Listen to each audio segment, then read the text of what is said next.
Hello students, मैं अपने previous lecture में बातें किया कॉर्ड्स और आर्क से जुड़ी हुई थर्ड और फोर्थ प्रॉपर्टी के बारे में। मैं यहाँ पे बातें करूँगा इस लेक्चर में फिफ्थ प्रॉपर्टी के बारे में जो कि कॉर्ड्स और आर्क से जुड़ी हुई है। सो मेरे प्यारे बच्चों, अगर मैं बातें करूँ इस फिफ्थ प्रॉपर्टी की, तो इसके लिए मैं सबसे पहले एक छोटा सा फिगर ड्रॉ करूँगा जिसमें मैं आपको इस बात को एक्सप्लेन कर पाऊँ कि आखिर में ये फिगर कह क्या रहा है आपसे, है ना। इतना गंदा शरीर कैसे ड्रॉ किया हो जी, ये वाला ना, ये वाला देखो ध्यान से, ये वाला मैं बोल रहा हूँ कि ये एक सर्किल है। सवाल ये कह रहा है कि अगर आपके पास एक आर्क हो, है ना, ये वाला देखो ध्यान से, ये वाला एक आर्क है, ये वाला, जिस आर्क का मैं नेमिंग करूँगा जी ए बी। तो अगर इस आर्क के द्वारा इस सेंटर के ऊपर कोई एंगल सबटेंड हो रहा है, ये वाला एंगल, और इसी आर्क के द्वारा इसके रिमेनिंग पार्ट पे अगर कोई दूसरा एंगल सबटेंड हो रहा है जी, ये वाला, ये वाला, तो कह रहा है ना कि जो यहाँ पे एंगल बनेगा ये वाला इस एंगल के डबल होगा। जैसे अगर यहाँ पे x बनेगा तो ये कितना हो जाएगा 2x। तो हमें यही बातें प्रूफ करनी है। क्या लिख लो यहाँ पे, लिख लेता हूँ q, तो ए क्यू बी लिख लेता हूँ जी p, ए पी बी जो होगा इस एंगल का हाफ होगा, चाहे ये जो एंगल होगा ए ओ बी ये ए पी बी के डबल होगा। तो अगर मैं बातें करूं इसमें इस प्रॉपर्टी नंबर फिफ्थ के प्रूफ की, मेरे प्यारे बच्चों, ना मैं लिख लेता हूं प्रॉपर्टी फिफ्थ। तो ये क्या है जी, मैं लिखता हूं टू प्रूफ। मैं लिखने वाला हूं यहाँ टू प्रूफ। क्या लिखने वाला हूं, मुझे प्रूफ करना है एंगल ए ओ बी, है ना, एंगल ए ओ बी जो होगा ये दोगुना होगा ए पी बी के। एंगल ए पी बी के measurement of angle A O B is equal to 2 times of the measurement of angle A P B. तो मैं ड्रॉ करता हूँ ये एक दूसरा फिगर, है ना, ये वाला देख पा रहे हो आप। तो मैं अगर बातें करूँ इस सर्कल की, तो ये वाला है सेंटर ऑफ द सर्कल, ये वाला क्या है, सेंटर ऑफ सर्कल है। मैं यहाँ पे एक आर्क ले लेता हूँ ए बी, ये वाली, ये ए है और ये क्या है जी बी है। ये इस आर्क ए बी के द्वारा जो सेंटर पे एंगल सबटेंड होगा ये एंगल होगा ए ओ बी, ये वाला ए ओ बी। और इसके रिमेनिंग पार्ट्स पे अगर मैं बातें करूँ एंगल बनाने की, मेरे प्यारे बच्चों, तो आप देख पा रहे हो कि आपके पास बनेगा एंगल ए पी और बी, ए पी है जी, ए पी और बी। तो एक एंगल यहाँ बन रहा रिमेनिंग पार्ट्स पे और ये बन रहा एंगल सेंटर पे इस सेम आर्क द्वारा। तो हमें प्रूफ करना है कि ए ओ बी बराबर ए ओ बी जो होगा ये ए पी बी के दोगुना होगा। ये बात प्रूफ करनी है। तो बड़ा ही आसान है, देखो मेरी बातें मेरी समझो मेरी प्यारे बच्चों।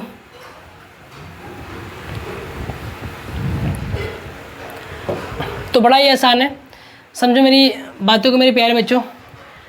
देखो यहाँ पे करना क्या आपको, मैं यहाँ पे करता हूँ कुछ कंस्ट्रक्शन। देखो यहाँ से मैं एक लाइन ड्रॉ करूँगा, यहाँ पे थोड़ा ओ को बॉल में कर लेते हैं।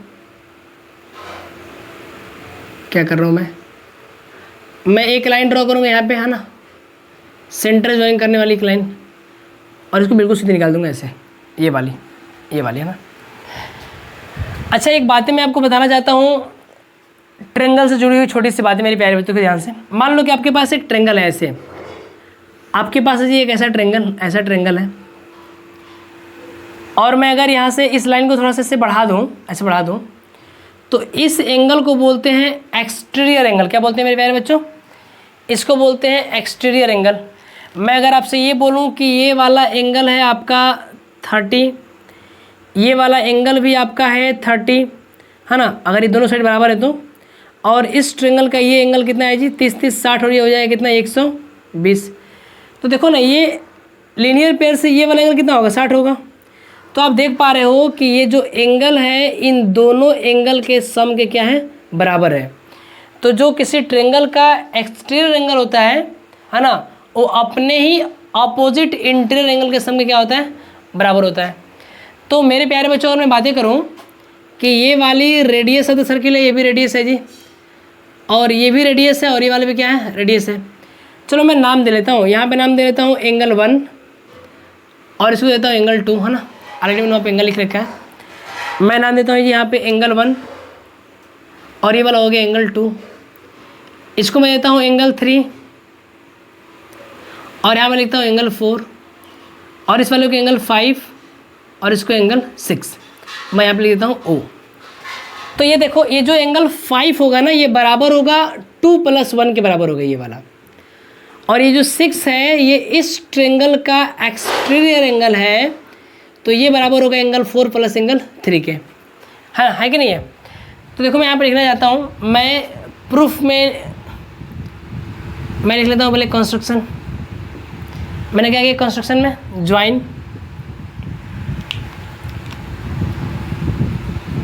Join A PO and extend it है ना, ऐसे एक्सटेंड इट है ना, कहाँ तक, अप टू x, मान लेते हैं x, extend it up to x। देखो जी, तो मैं करता हूँ प्रूफ ऑफ, है ना, मैं करता हूँ इस स्टेटमेंट का प्रूफ। मैं लिखने वाला हूँ मेरे प्यारे बच्चों, इन ट्रायंगल, है ना, इन ट्रायंगल POA। देखो ध्यान से मेरी बात समझो, इस ट्रायंगल POA का ये जो एंगल 5th है, it is the exterior angle. तो मैं बोल सकता हूँ क्या कि ये जो एंगल 5 है ये बराबर होगा, है ना, ये बराबर होगा जी किसके, एंगल 1 + एंगल 2 के। तो ये बराबर होगा एंगल 1 + एंगल 2 के। रीजन क्या लिखेंगे हम लिखेंगे exterior angle property of triangle, exterior angles properties of triangle, है ना, प्रॉपर्टीज ऑफ ट्रायंगल। अच्छा ये बताओ, इस ट्रायंगल POA को अगर ध्यान से समझोगे तो इसमें OPOA के बराबर है ना। तो अगर OPOA के बराबर है जी, मैं अगर यहाँ पे लिखना चाहूँ कि अगर OPOA के बराबर है, तो मैं नहीं कह सकता हूँ क्या कि इस OP के और इस OA के जो सामने का एंगल है ना, एंगल 1 बराबर एंगल 2 होगा।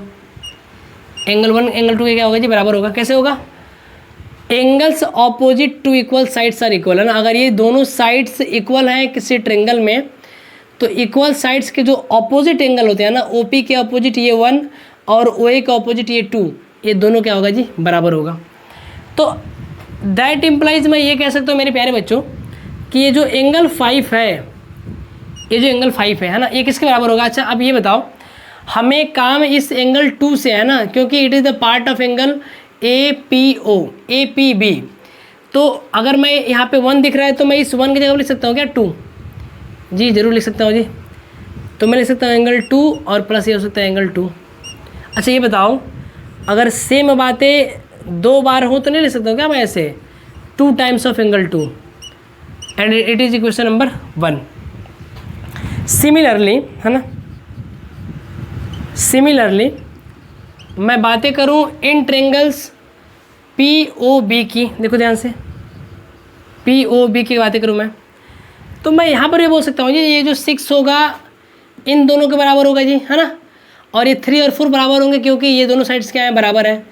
तो मैं यहाँ बोल सकता हूँ सेम टू सेम बातें कि जो एंगल 6 है वो बराबर होगा 2 टाइम्स ऑफ एंगल 4 के and it is equation number 2। अब मैं क्या करूँगा, है ना, थोड़ा सा मैं कर लेता हूँ इसको छोटा ना। अब मैं क्या करूँगा मेरे प्यारे बच्चों कि मैं इन दोनों इक्वेशन को ऐड कर दूंगा। तो मैं यहाँ लिखूँगा एडिंग इक्वेशन 1 एंड 2। तो हमें क्या मिलेगा जी, हमें मिलेगा angle 5 plus angle 6 is equal to 2 times of angle 2 plus 2 times of angle 4। Can I take 2 common, of course I can take. तो जब मैं 2 को कॉमन ले लूँगा मेरे प्यारे बच्चों, तो हमें मिलेगा एंगल 2 प्लस एंगल 4। और ये क्या हो जाएगा बताओ, एंगल 5 प्लस एंगल 6 क्या हो जाएगा, AOB। तो मैं कह सकता हूँ एंगल AOB। और आप बताओ 2 + 4 क्या होगा, ये 2 + 4, तो ये होगा APB। तो अरे भाई यहाँ से आप ये बातें कह सकते हो कि एंगल AP, है ना, देखो यहाँ से मैं बातें कर सकता हूँ एंगल AOB जो होगा 2 times of angle A P B होगा। देखो ऐसे मैं बोल सकता हूँ। तो आपने ये बातें यहाँ पे ऑब्जर्व करके इस बात को समझ लिया मेरे प्यारे बच्चों कि किसी आर्क द्वारा सेंटर पे बना हुआ एंगल है ना, सेंटर पे बना हुआ एंगल रिमेनिंग पार्ट्स पे इसी आर्क द्वारा बने हुए एंगल के डबल होती है। देखो यहाँ से रिमेनिंग पार्ट्स पे एंगल बना है ए पी बी, ये वाला बना है, तो इसकी ये डबल है कौन, ए ओ बी, जो कि बना हुआ है सेंटर पे। स्टूडेंट्स ये बातें आपको हमेशा बिल्कुल अच्छे तरीके से याद रखनी है ना। मैं अगर बातें करूँ इससे जुड़ी हुई कुछ छोटी छोटी बातों की, है ना, जैसे पहला दे रखा है कि एंगल इन सेमी सर्कल। अच्छा ये बताओ, पहले आप इसे कॉपी कर लो, फिर मैं वहाँ पे करूँगा चर्चा इस बात की। पहले इसे कॉपी कर लो आप वीडियो पॉज करके। देखो ध्यान से जी, मैं बातें कर रहा हूँ angle in semi circle property number 5 के ऊपर मैं बातें कर रहा हूँ। प्रॉपर्टी नंबर 5 के ऊपर मैं बातें कर रहा हूँ। देखो ध्यान से, मैं इसको यहाँ पे सेम टू सेम बने रहने देना चाहता हूँ ए ओ बी। अच्छा ये बताओ, मैं अगर ये बोलूँ मेरे प्यारे बच्चों कि ये वाला एक सर्किल है जी और ये वाला सेंटर उसका, मैं यहाँ से एक आर्क मैंने चूज़ किया और ये आर्क जो है कि मैंने चूज़ किया सेमी सर्कल। देखो यहाँ से ये वाला पूरा का पूरा मैंने ये वाला आर्क ही चूज़ कर लिया, ये वाला। तो ये बताओ, अगर इस पॉइंट ए और इस पॉइंट बी से जो कि अपना सेमी सर्कल है, मैं अगर यहाँ पे ज्वाइन करूँ और यहाँ ज्वाइन करूँ तो ये हो जाएगा अपने डायमीटर ओ। तो इस ए ओ बी यहाँ पे कितना का बनेगा एंगल बताओ, ये बनेगा 180 का। आप देख पा रहे हो एक स्ट्रेट लाइन पे एंगल बनता है 180 का। तो इस आर्क द्वारा सेंटर पे कितना एंगल बना, तो ये बना जी 180। तो इसी आर्क द्वारा remaining part of the circle से जो एंगल बनेगा वो इसका आधा होगा जी। तो कितना होगा, ये हो जाएगा 90 डिग्री। अरे आप इसे यहाँ बनाओ चाहे बनाओ आप इसको यहाँ पे, हर केस में एंगल 90 ही बनेगा। तो हम इसी को लिखते हैं एंगल इन सेमी सर्कल। हम इसी को लिखते हैं जी एंगल इन सेमी सर्कल, है ना।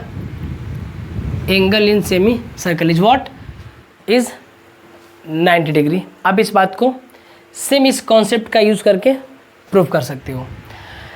एक और भी इससे छोटी सी पॉइंट्स हैं, angle in same segments are equal. अच्छा ये बताओ मेरे प्यारे बच्चों, देखो ध्यान से, अगर मैं एक फिगर और ड्रॉ करूँ, देखो ध्यान से यहाँ पे एक फिगर में और ड्रॉ करूँ, मैं बोल रहा हूँ कि ये जो आप देख पा रहे हो आर्क है ना, ये वाला देख पा रहे हो, ये जो देख पा रहे हो आप आर्क, माइनर आर्क मैंने ले रखा है और इसको मैं नाम दे रहा हूँ ना A B, it is the A B.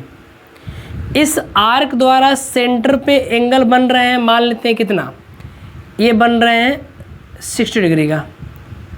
तो इसी आर्क द्वारा जो रिमेनिंग पार्ट्स पे एंगल बनेगा, ये बनेगा इसका आधा, मतलब 30 डिग्री का बनेगा।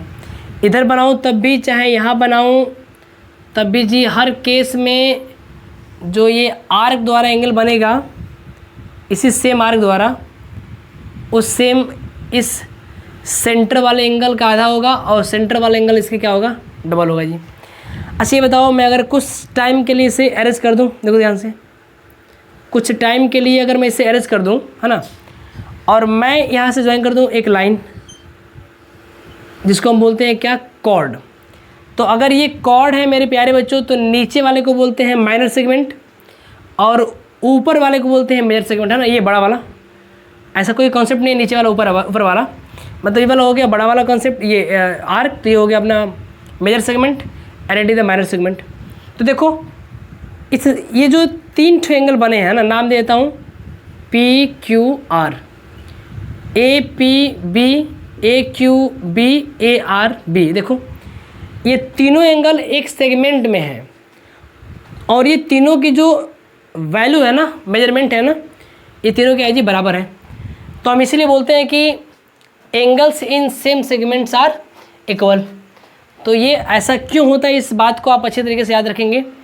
इन दोनों का अगर कॉन्सेप्ट की बातें करूं तो ये जो प्रॉपर्टी नंबर 5 है, this is the concept of this 2 things, है ना। तो आपको याद क्या रखने हैं, याद ये रखना है कि सेंटर पे बनने वाला एंगल किसी आर्क द्वारा डबल होता है रिमेनिंग पार्ट से बनने वाले एंगल के सेम आर्क द्वारा। सेकेंड बात याद रखनी है, सेमी सर्कल में एंगल कितने का बनता है, 90 डिग्री का। और थर्ड याद रखनी है, angle in same segments are equal. मैं नेक्स्ट लेक्चर में आपसे बातें करूंगा साइक्लिक कोऑर्डिनेटर क्या ना, और साइक्लिक कोऑर्डिनेटर से जुड़ी हुई कुछ प्रॉपर्टीज की। तब तक आप इसे कॉपी कर लो।